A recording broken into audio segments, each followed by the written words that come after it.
اب دیکھیں قرآن مجید کے اندر سحر کرنے والے کو کفر سے تعبیر کیا. علامہ ابن حجر عسقلانی رحمہ اللہ فرماتے ہیں کہ جو شخص جادو کرتا ہے وہ دائرہ اسلام سے خارج ہو جاتا ہے. اتنی بڑی بات کر رہے ہیں. علامہ ابن قدامہ اپنی کتاب المغنی کے اندر فرماتے ہیں کہ جو شخص جادو کرتا ہے، جادو کے کاموں کے اندر مبتلا ہوتا ہے، اس کا اسلام سے کوئی تعلق ہی نہیں ہے. اتنا غلیظ ترین یہ کام ہے میرے. اور یہ کام تب ہوتا ہے، یہ کام کرنے والے جو ہوتے ہیں وہ تو مہینوں مہینوں اپنے آپ کو ناپاک رکھتے ہیں، اس کے بعد جنات اور شیاطین ان کے قریب آتے ہیں اور وہ ایسے کام کرتے ہیں. آج ہم معاشرے کے اندر نظر دوڑائیں، یہ چیز کتنی عام ہو چکی ہے. گھروں کو اجاڑا جا رہا ہے اس چیز کے ذریعے. کبھی رشتوں کی بندش ہو رہی ہے، کبھی کاروبار کی بندش اس چیز کے ذریعے کی جا رہی ہے. اس چیز کے اندر امت میرے بھائیوں پڑ چکی ہے. حالانکہ بہت خطرناک چیز ہے میرے بھائیوں، بہت زیادہ خطرناک چیز ہے. ترمذی شریف کی روایت ہے، حضور نبی کریم صلی اللہ علیہ وسلم نے فرمایا حد الساحر ضربۃ السیف. جادوگر کی حد کیا ہے؟ ضربۃ السیف، کہ اس کی گردن اتار دی جائے.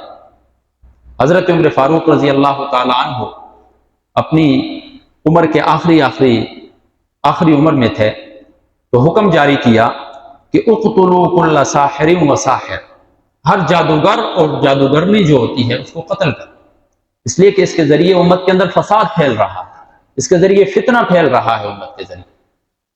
تو میرے بھائیوں، آج جگہ بجگہ ہر کس نہ کس اس چیز کے اندر مبتلا ہے. ان توہمات کے اندر ہم مبتلا ہے میرے بھائی. گھروں میں دیکھیں، مرد کیا عورتیں بھی اس چیز کے اندر مبتلا ہے میرے بھائی.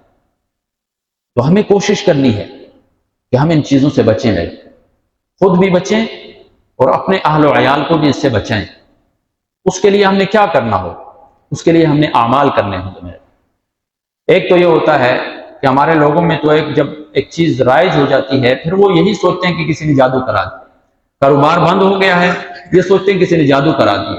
بسا اوقات کاروبار کی بندش جو انسان کے اپنے اعمال کی وجہ سے بھی ہوتی ہے. انسان کی زندگی کے اندر کوئی ایسا گناہ ہو رہا ہوتا ہے انسان سے کہ جس کی وجہ سے انسان جو ہے نہ اللہ تبارک و تعالیٰ اس کے مال میں برکت عطا کرتا ہے، نہ اولاد میں برکت عطا کرتا ہے. وہ سمجھ رہا ہوتا ہے کسی نے میرے اوپر جادو کیا ہو. تو پہلا تو یہ کام ہے کہ ہم اپنی زندگیوں میں غور و فکر کریں. ہم کسی ایسے عمل کے اندر تو مبتلا نہیں ہیں کہ جس کی وجہ سے ہمارے کام جو ہیں یہ رکے ہوئے. پھر بھی اگر کسی کو یہ شک ہو کہ میرے کاروبار کی بندش کی گئی ہے، رشتوں کی بندش ہوئی ہے، فلاں جتنے بھی کام ہیں، تو میرے بھائیوں اس کے لیے آسان سا وظیفہ ہے. آسان سا وظیفہ یہ ہے کہ ہم گھر کے اندر جو ہیں اعمال شروع کریں. اعمال میں کیا کرنا ہے؟ سب سے زیادہ ہم نے پاکیزگی اختیار کرنی، پاک رہنا ہے. خود بھی، گھر کو بھی پاک صاف رکھنا ہے. یہ شیاطین، جنات، یہ تمام چیزیں ان جگہوں میں جاتے ہیں جو گندی ہوتی ہے، تو انسان صفائی کا اہتمام کرے. دوسری چیز یہ ہے کہ 5 وقت نماز کا اہتمام کرے گھر کے اندر. اسی طرح کم از کم ڈیلی نہ ہو تو ہفتے کے اندر 1 مرتبہ جو ہے سورۃ البقرہ کی تلاوت ہو جائے کر کے. یہ تمام چیزیں ہوں گی تو اس سے شیاطین یہ جتنے بھی ہیں یہ ان کے شرور سے انسان بچتا رہتا ہے. انسان کے اوپر جادو کا اثر، یہ تمام چیزیں ٹلنے لگ جاتی ہیں انسان سے.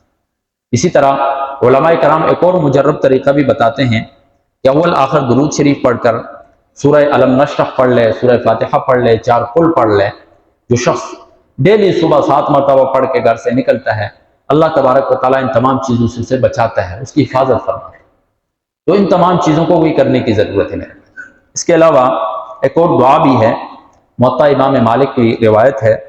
حضرت کعب بن احبار رضی اللہ تعالیٰ عنہ کی روایت فرماتے ہیں کہ اگر میں یہ دعا نہ پڑھتا تو یہودی مجھے گدھا بنا دیتے، یعنی اپنے جادو کے ذریعے مجھے گدھا تک بنا دیتے، میری شکل و صورت ہی تبدیل کر دیتے اگر میں یہ دعا نہ پڑھتا. وہ دعا کیا ہے؟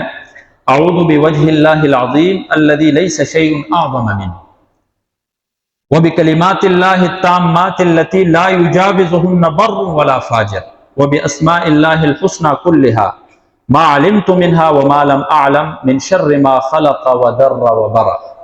یہ دعا ہے حضرت کعب بن احبار رضی اللہ تعالیٰ عنہ کی طرف منسوب ہے. موطا امام مالک نے منقول کیا ہے اس کو. اس کا بھی اہتمام کرنا چاہیے.